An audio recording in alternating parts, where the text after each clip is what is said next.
Good afternoon, everyone, and thanks for joining us for SMTV Live this Thursday. I'm Duncan Gilman. And I'm Jamie McCook.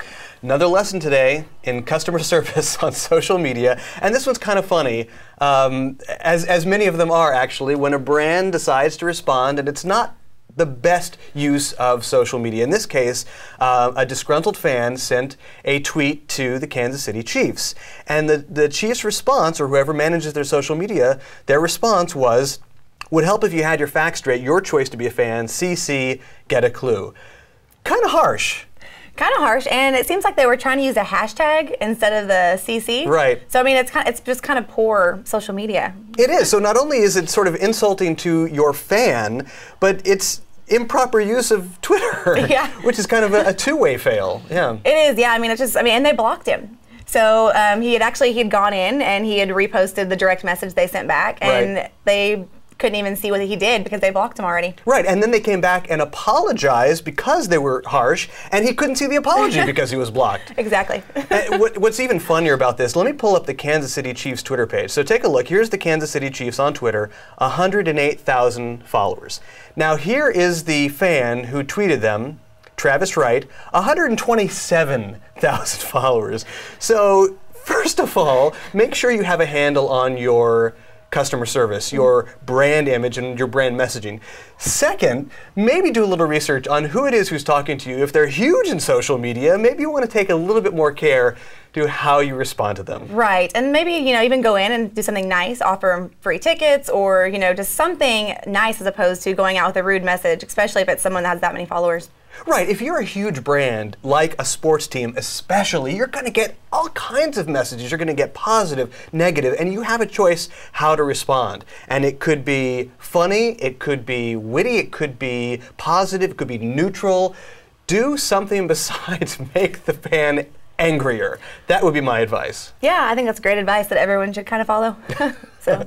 Today's show is all about SplashCube. We dedicate it each Thursday to you, the SplashCube user, so if you're a current subscriber and have a question, send it in to us. And whenever you have a question or a topic about social media you want to ask us, please send it our way and we'll discuss it right here on the show, either today or, of course, on an upcoming show. You can email your questions to questions@splashmediau.com, or you can tweet those to us by using the hashtag SMTV questions. Great. Let's get started. Our first question today is from Jeremy. Jeremy would like to know, what do I do with the leads in my SplashCube monitoring campaign? That is a great question.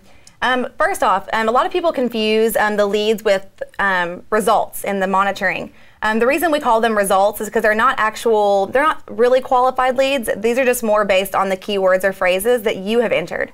So whenever you go in, what you're going to do is just go search through the results that you have, and then you can kind of filter through, see which ones would be good leads for you, and if they are, then you can engage. And that is what would actually be counted as a lead, not the actual all of the results. That's a great distinction to make, where leads, what SplashCube officially calls leads, are people who respond to you in your automated marketing. Right. But here I pulled up the monitoring campaign for our sample account, and let's just open one that doesn't have a lot, so it won't take too long to load. So here's our key phrase, Art Framing Dallas, with one result. And I can choose what I want to do with this result. Now, this is not someone who has mentioned us or responded to us. This is someone who is tweeting, or actually in this case, it's on Facebook, someone who's talking about that phrase. Right, and so you can go in and read it, and if it's something that you feel like could be good for you, then you can go in and just engage with them. It allows you to have that option. Sounds good. Nolan has a great question. He asks, how do I actually get leads on Facebook? That is a great question, because there's a difference in reaching out directly on Facebook and Twitter. Twitter you can, basically, and Facebook you can't. Because on Facebook you're limited to actually mentioning people when they take the first action and talk to you, either through a comment or on your page, on your timeline. Difference in Twitter is that you can directly talk to anybody you want. A direct mention has to be between people who are mutually following each other, but you can @mention anybody, any Twitter user. So on Facebook, it's really about creating engaging messaging. You have to really make sure that your posts are interactive by nature, and they encourage feedback. That's really the best way to get a Facebook lead, is make it engaging and then have that bring the people in. Right, and also make sure to cross-promote between your sites. That way, you can kind of get more interaction. Like on Twitter, since it is open, you can make sure to say follow us on Facebook, and that way, they can go on. They know you're on both networks. Absolutely, and of course, Facebook ads are another great way to get real leads because you're setting your parameters. You're targeting. I want to target this demographic, this geography, this geographic area, and those leads can come in several forms, either through a click or, depending on how you have it set up, maybe a view of that ad. And that is a great way to directly funnel in leads too. Mm-hmm. Yep. Tammy would like to know, how do I delete a tweet? Great question. You can actually go in through, if it's something that you have scheduled to go out through your publishing tab, you can actually go under the publishing tab under scheduled posts, and then you can delete the tweet that you would want to delete. If you actually want to delete a tweet that had already gone out, you have to go into your Twitter account and delete it from there. Right. Here I am in SplashCube, and I can look. I don't have any posts currently scheduled in the sample account, but I could delete a tweet here, or a post, or a Facebook post, and it would not go out. However, just like you said, if I'm in the Published Post tab, when you delete them from here, they're only deleted from your view. If I want to delete it from Twitter, I actually have to go over to Twitter, and here's one that I might want to delete, and I can just click Delete right in my Twitter feed. Perfect. Carl wrote to us, what is a Facebook credit? A Facebook credit is the Facebook currency that you can use for Facebook games. And you can actually see, you can go into your account settings and see how much you have and add to it. So let's go ahead and do that now. Go over to Facebook, and if I go over to this drop down by home, I can go to account settings. And over here on the left, you'll see payments. Let's let it load for a second here. There we go.